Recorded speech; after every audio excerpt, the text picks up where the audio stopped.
It's no longer hidden. Literacy is a huge problem in America. And expecting the schools to do it alone has only made it worse. Only 35% of our nation's third graders are proficient at reading. We're leaving a whole lot of kids behind. If at third grade they're not reading on grade level, it is so hard to catch them up. The system really wasn't designed to look after all kids.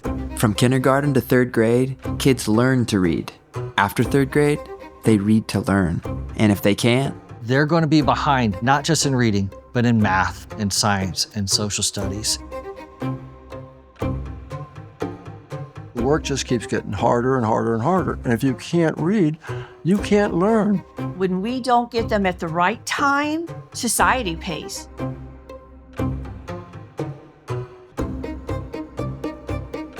it's easy to point out the failures, but who is out there doing something about it? There's a county in Florida taking the literacy crisis head on. Indian River County was struggling with reading, and with around 70% of their kids on free and reduced lunch, the wealth disparity has perpetuated this crisis, and their families in high-poverty schools were stuck in a harmful cycle. Too many of their kids weren't thriving. We can no longer, as a country, expect the American dream to be available for those kids in today's economy. We all want our community to thrive. We want our country to thrive. But it all starts with literate children. And these two local moms couldn't get their kids reading as well. We both had boys who were struggling in school, and having it be so hard for them and nobody to help me was awful. And with money, you can go get tutors, you can bend over backwards, but it's not fun. And without money, God save them. In response, the Learning Alliance was started. We were just two crazy moms and a philanthropist looking for a place to bring money and solutions. And they set a goal for their community. Because Liz said, huh. I said, well, the research will point to 95% of our population can be proficient readers. Let's set an easy goal. Let's dial it back a little bit and go with 90%. And we were so naive. We thought that we'd solve this problem. We'd be out of business by 2018. With their third graders at just 54% in 2015 and the poverty, this was an ambitious goal. They probably think we're nuts. Right? We are. But they were inspired by JFK's call to reach the moon with no known path. So the Learning Alliance called it their Moonshot goal. We choose to go to the moon, not because they are easy, but because they are hard. Because that goal will serve to organize and measure the best of our energies and skills. It's a big, ambitious goal. Nobody knows how to get there. But the community adopted the Learning Alliance's vision. So to have this Moonshot goal, it's all hands on deck. A major movement in our community. It's unified, everyone. We break barriers. We want to have 90% literacy by third grade. It could be life-changing if we crack the code. We'll change everything. It'll change a child, a family, the community, businesses, everything. They bet on the idea that pouring tons of resources into the prenatal to third grade development of their kids would trickle up through their families and schools, ultimately transforming their community. And so we've been advocating, what do we need to do in our homes? What do we need to do in our community? And what do we need to do in our schools? They scoured the country for best practices.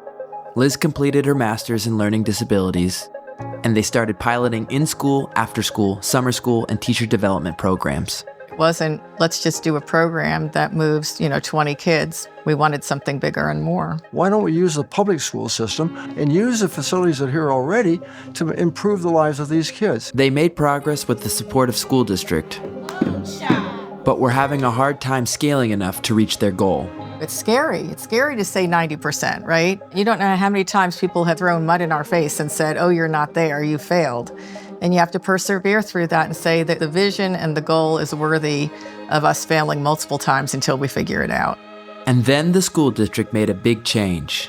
They hired Dr. David Moore as their superintendent.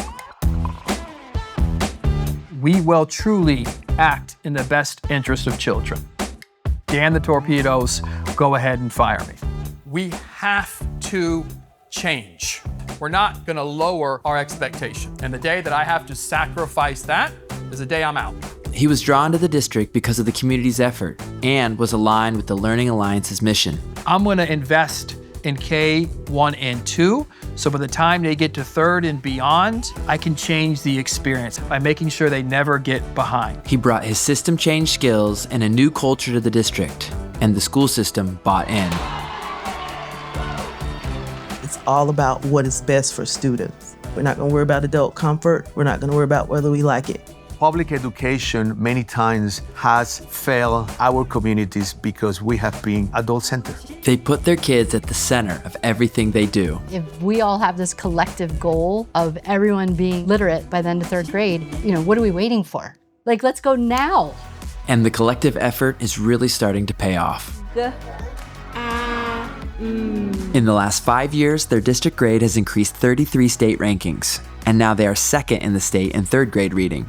Their performance has shown the most improvement in the state of Florida over the last 4 years and have been a grade A school district the last 3 years with a 96% high school graduation rate.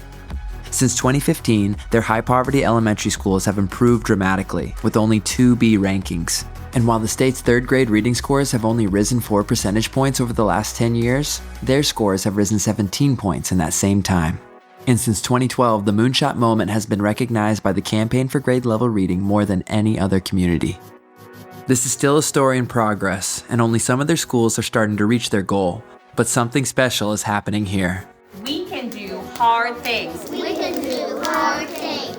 It's a story of a unique and multifaceted public-private partnership that has put years of effort and money into finding solutions that make real impact with even the most challenging elementary students and schools. And now they want to share everything they've learned in hopes that other communities with less resources can use their hard-earned lessons to take this crisis head-on themselves.